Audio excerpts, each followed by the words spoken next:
Hare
गुरुदेव करुणा सिंधु करुणा कीजिए, अधम आधीन अष्ट अब शरण में लीजिए, अधम आधीन अष्ट अब शरण में लीजिए। बोल सद्गुरु महाराज की जय।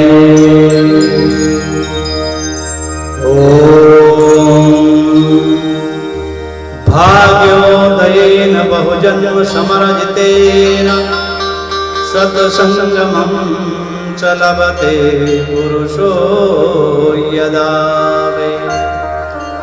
अज्ञान हेतु कृत मोह मदान्धकार नाशं विधाय तदोदयते विवेक।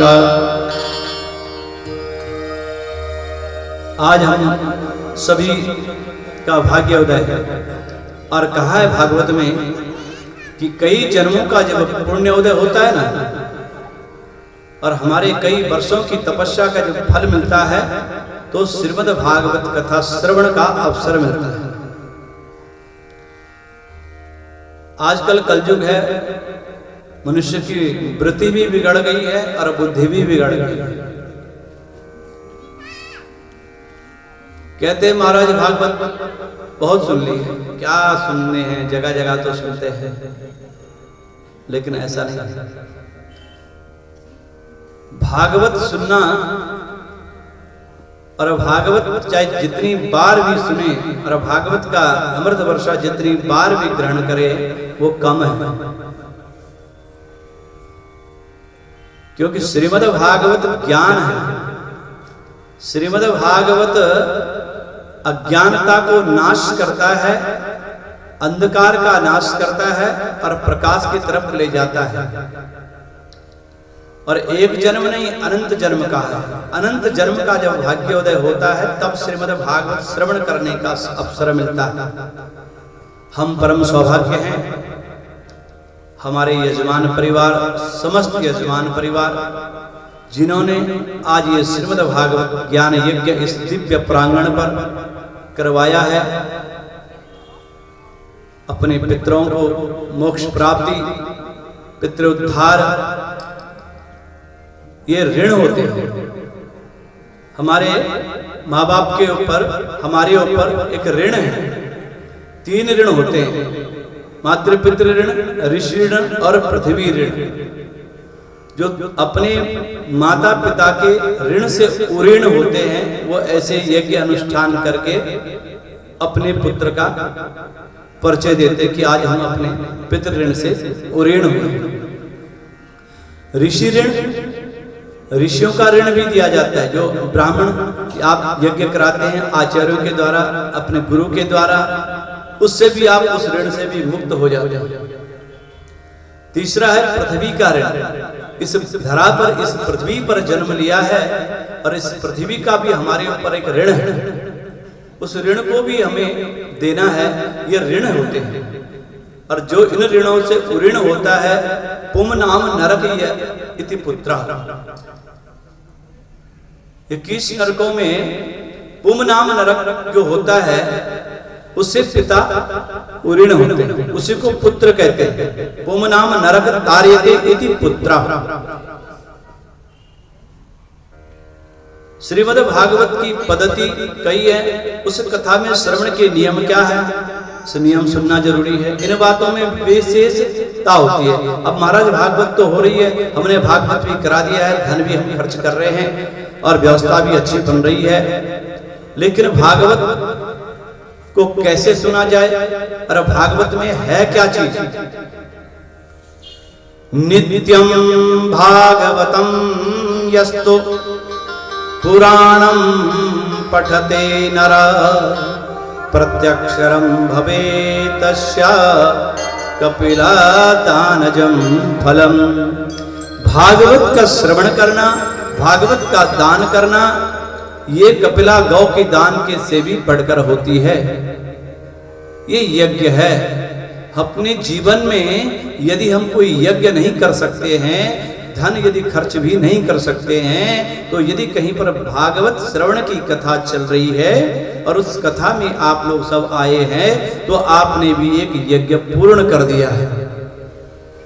अब कहते हैं महाराज भागवत कथा, भगवान का प्रकाट्य कब होता है? जब आपको निमंत्रण आ गया है कि भैया हमारे यहाँ भागवत है और आप भागवत में आना, और भागवत का निमंत्रण आपको प्राप्त हो गया है। और जब आपने सुना कि अरे भैया वहां से निमंत्रण आया है और हमें भागवत में जाना है, तो समझ लो जैसे ही आपने मन में विचार किया कि हमने भागवत कथा श्रवण करने जाना है, वैसे ही आपके हृदय में भगवान का प्रकाट्य हो जाता है।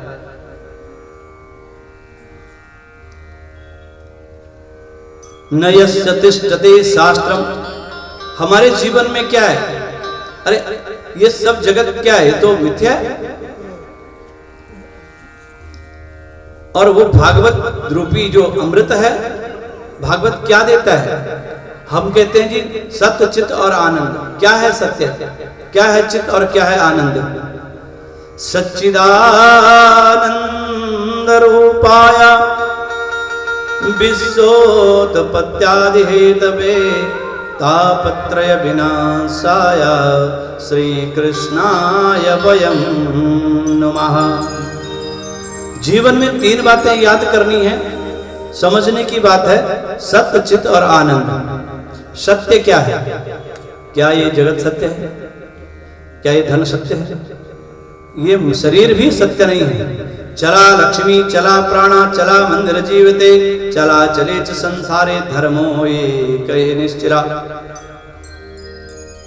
कुछ नहीं जाएगा साथ में।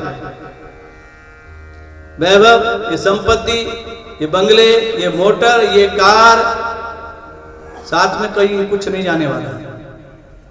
क्या है जीवन में जाने की चीज? क्या है? धर्म जाएगा साथ में। तुम्हारा धर्म क्या है?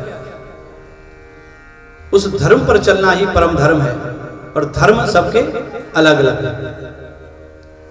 हम लोग बात कहते हैं सच्चिदानंद, सत्य कहते हैं अविनाशी को, जो पहले भी था, अभी भी है और आगे भी रहेगा। अंत में क्या बचेगा? सत्य, जिसको हमारे आचार्य जब यज्ञ करते हैं ना, हम एक नारियल डालते हैं हवन में और कहते हैं पूर्णमदः पूर्णमिदं पूर्णात् पूर्णमुदच्यते पूर्णस्य पूर्णमादाय पूर्णमेवावशिष्यते। कभी यज्ञ पूर्ण नहीं होते हैं, कभी समाप्त नहीं होते हैं। कथा बोलते हो कथा समाप्त हो गई है, यज्ञ समाप्त हो गए, यज्ञ समाप्त नहीं होते हैं। न कथा समाप्त होते, विश्राम होता है। आज हम 17 तारीख से हम कथा विश्राम करके आज 21 तारीख से कथा फिर प्रारंभ हो गई। 28 तारीख को फिर कथा विश्राम करके फिर हम हिमाचल में कथा में फिर प्रवेश करेंगे, फिर हिमाचल में कथा होगी। कथा कभी विश्राम, कथा का अंत तो कभी है ही नहीं। तो विश्राम है, क्षण विश्राम है। जिस प्रकार से हम इस संसार में आए हुए हैं, वो क्षण विश्राम के लिए आए हैं। यहां हमारा कुछ नहीं है।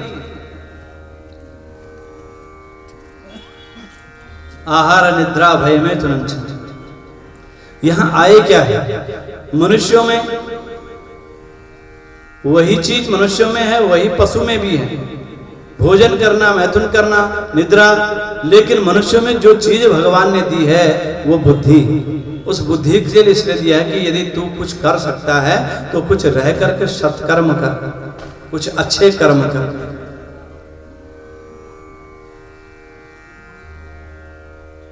सत्य, चित्त और आनंद।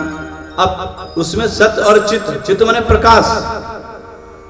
प्रकाश क्या है? आज ये लाइट के बल्ब के माध्यम से हम कथा सुन रहे हैं, देख रहे हैं, प्रकाश हो रहा ना। अगर लाइट बंद होगी तो प्रकाश बंद हो जाएगा। लेकिन जो स्वयं प्रकाशमान है, हम दीपक जलाते हैं, चंद्रमा मनसो जात चक्षो सूर्यो अजायतः, वेद की भाषा है। अरे स्वयं चंद्रमा जो प्रकाशमान, सूर्य जो स्वयं प्रकाशमान, उसको क्या दीपक दिखाएंगे?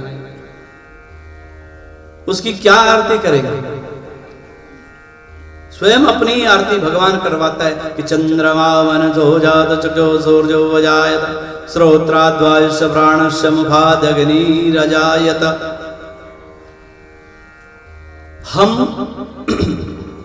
चंद्रमा के, सूर्य के नेत्रों से हम देख रहे हैं। चंद्रमा हमारा मन है, हवा के द्वारा हमको सुनाई देता है।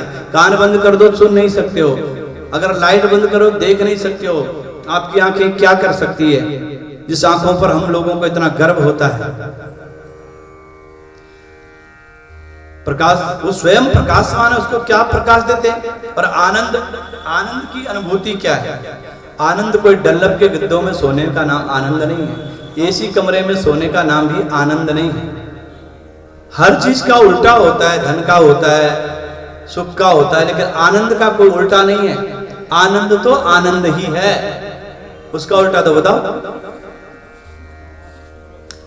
इसलिए जो विश्व को बनाते हैं, जो उसका पालन करते हैं और उसमें पर लय करते हैं, ऐसे संचालक भगवान सच्चिदानंद को हम प्रणाम करते हैं।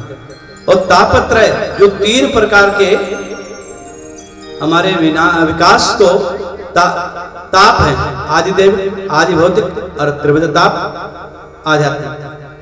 3 तापों को विनिष्ट करने वाले दैहिक, दैविक, भौतिक तापा रामराज कहाऊं की व्याप्ति। आज मनुष्य सब प्रकार से कोई भी सुखी है तो बताओ, क्यों नहीं है सुखी? क्योंकि हमारी जो वृत्ति है, हमने जो अपने आप को जो बिजी कर रखा है ना, सिर्फ और सिर्फ कमाने में कर रखा है। कोई तन दुखी, कोई मन दुखी, कोई धन बिन रहत उदास, थोड़े थोड़े सब दुखी, सुखी राम का दास। आज 5,000 करोड़ का टर्नओवर करते हैं, 200 करोड़ का टर्नओवर हर महीने करते हैं। बोले ठाकुर जी क्या करें, सब कुछ तो है लेकिन बस वही सूखा फुल्का और मूंग की दाल में खाना खाते हैं, बाकी तो सब गया। क्या करोगे बताइए। इसलिए बेचारा दिन भर मजदूरी करता है, बड़ी बड़ी मल्टी स्टोरी बनाता है, बड़े बड़े मकान बनाता है, लेकिन शाम को जो उसको मिलता है ना, उसमें अपने परिवार का भी पालन करता है और मस्त रोटी खा करके सोता है और बोला कल की कल देखी जाएगी, आज का हो गया तो बाकी देख लेंगे। हम लोग जोड़ने में लगे, 1 का तो 2 का 1 हो जाए। और अभी के अभी सेकंड का पता नहीं, किसके पास सर्टिफिकेट है कि नहीं मैं कथा को सुना पाऊंगा, कल मैं कथा को सुना पाऊंगा कि नहीं, कुछ पता है? अभी 5 मिनट के बाद महाराज जी पधार गए, कुछ कंफर्म है किसी को? इसलिए क्षणभंगुर जीवन की कलिका, क्या करोगे इस जीवन के लिए? अरे जो समय मिलता है धन के कमाने के साथ धन कमाओ, ऐसा नहीं कि काम मत करो, लेकिन कर से कर्म करे विधि नाना, मन राख्यो जहां कृपा निधाना। कर्म तो करना पड़ेगा, और कर्म नहीं करोगे तो चलेगा कैसे? लेकिन मन के अंदर परमात्मा का स्मरण जरूर रखना चाहिए, और अपनी कमाई का जो दशांश है उसे जरूर दान करना चाहिए। नहीं तो धन की 3 गति बताई गई है, दानम भोगम त्रस्यो नाश। दान करो, भोग भी करना चाहिए। यदि आप धन कमा रहे हैं, कर्म कर रहे हैं, अपने पैसा आप उससे भोग भी कर रहे हैं, अपने आप को अच्छा घूमिए, पहनिए, अच्छा भोजन कीजिए। अच्छा पहले के जमाने में क्या होता था कि भोजन घर में करते थे और शौच आदि बाहर जाते थे। अब भोजन बाहर करते हैं और शौच करने अंदर आते हैं, घर में आते हैं। पहले का जमाना ऐसा हो गया था, भोजन बाहर करते हैं। पहले लिखा रहता था ना कि घर में सुस्वागतम, आइए, वेलकम। अब लिखा है कुत्तों से सावधान। अब घर में क्या है पता नहीं चलता है। क्यों भय हो गया इंसान? अब कहां गया वो सब चीज? कबीरा सब जग निर्धना, धनवंता नहीं कोई, धनवंता सोई जानिए, जाके राम नाम धन हो। जिसके पास राम नाम का धन है वही धनवान है। श्री कृष्णाय वयम नमः, ऐसे परम कृष्ण को हम साधुवाद करते हैं। आइए हम उस नेमि सारण स्थान पर चलते हैं जहां पर 88,000 ऋषि एकत्रित होकर के चर्चा कर रहे हैं कि कलयुग आ गया है। घोर कलयुग है ना, कलयुग तो आ ही गया है। अब संतों की मंडली सब एकत्रित बैठे और श्री व्यास जी के परम शिष्य सूत जी वहां पर आते हैं और सूत जी जैसे आते हैं सब उनको प्रणाम करते हैं, उनको आसन देते हैं। सूत जी कहते हैं, अरे बाबा आप इतने वर्षों के उम्र के, और सूत जी की उम्र पता कितनी थी? सूत जी की उम्र सिर्फ 19 साल 21 साल की थी, और वहां जो ऋषि थे वो 100 वर्ष के थे, हजार वर्ष के थे। अब सूत जी को आकर के प्रणाम किया। सूत जी ने कहा, आप मुझे प्रणाम क्यों करते हैं? तो सूत जी की उम्र छोटी है, लेकिन क्या है कि धन वृद्धा बल वृद्धा आयुर वृद्धा तथैव च ते सर्वोपि ज्ञान वृद्धस्य किंकरा शिष्य किंकरा। कोई धन में बड़ा, कोई बल में बड़ा, कोई आयु में बड़ा, लेकिन जो ज्ञान में बड़ा होता है ना वो सबसे बड़ा होता है। और ज्ञान बालक भी दे सकता है। ऐसा नहीं कि 50-100 साल का बूढ़ा हो गया वही ज्ञानी हो सकता है। छोटा बालक भी अपने माँ बाप को ज्ञान दे सकता है। कपिल मुनि ने तो छोटे तो थे, अपने माँ को दीक्षा और ज्ञान दिया था। ध्रुव जैसे, प्रहलाद जैसे कितने उम्र के थे बताइए। लेकिन सच्चा गुरु यदि मिल जाए, सदमार्ग चलाने वाला, आज कल्प वृक्ष मिल सकता है, आज धन के बल पर बहुत कुछ कमाया जा सकता है, लेकिन सदगुरु मिलना और सच्चा गुरु मिलना वो संभव नहीं। किस पर विश्वास किया जाए? किस पारंगत कर सकता है? ये पार लगा सकता है। गुकारम अंधकार, गुरु शब्द की व्याख्या ही उलट गई है। गुरु ने अंधकार उजाले की ओर ले जाने वाला शब्द गुरु है, लेकिन आजकल तो ऐसे संत और ऐसे गुरु बन गए हैं कि आजकल भगवान की पूजा छोड़ो, सब हमारी करो और हम ही भगवान हैं। गुरु गोविंद दोनों खड़े काकी लागो पाए, बलिहारी गुरु आपने जो गोविंद हो बताए। भगवान के मार्ग को बताने वाला, सदमार्ग को चलाने वाला ही गुरु होता है। कृष्णम प्राप्तिकरम शाश्वत साधनम तद्गदाधुना। महात्मा संत विद्वानों के पास जाकर के हम समय बर्बाद करते हैं, हम अपनी पूरी राम कहानी सुना देते हैं। कहा है संतों का कि संतों का क्षण और अन्न का कण कभी बर्बाद होने मत दो। कल्याण की बात पूछो, जो कल्याण हो जाए जिसमें, वो काम करना चाहिए। तो शौनकादि ऋषियों ने सूत जी से प्रश्न किया, महाराज संसार के लोग को कृष्ण की प्राप्ति कैसे हो? तो सूत जी कहते हैं, आपने बहुत अच्छा प्रश्न किया, क्योंकि आजकल मनुष्यों, मैंने कहा ना कि समय का कोई पता नहीं है। आज काल व्याल मुख त्रास निर्णास हेतवि, काल रूपी जो सर्प है वो मुंह खोल करके बैठे हुए, हम लोग सब उस बीच में।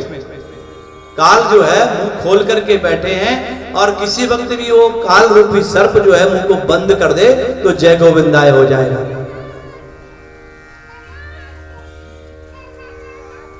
कुछ पता नहीं कश्चिद क्षणमपि जातु तिष्ठत्य कर्म कृत कार्यते हवसा कर्म गुणे स्वाभाविकैर्बला।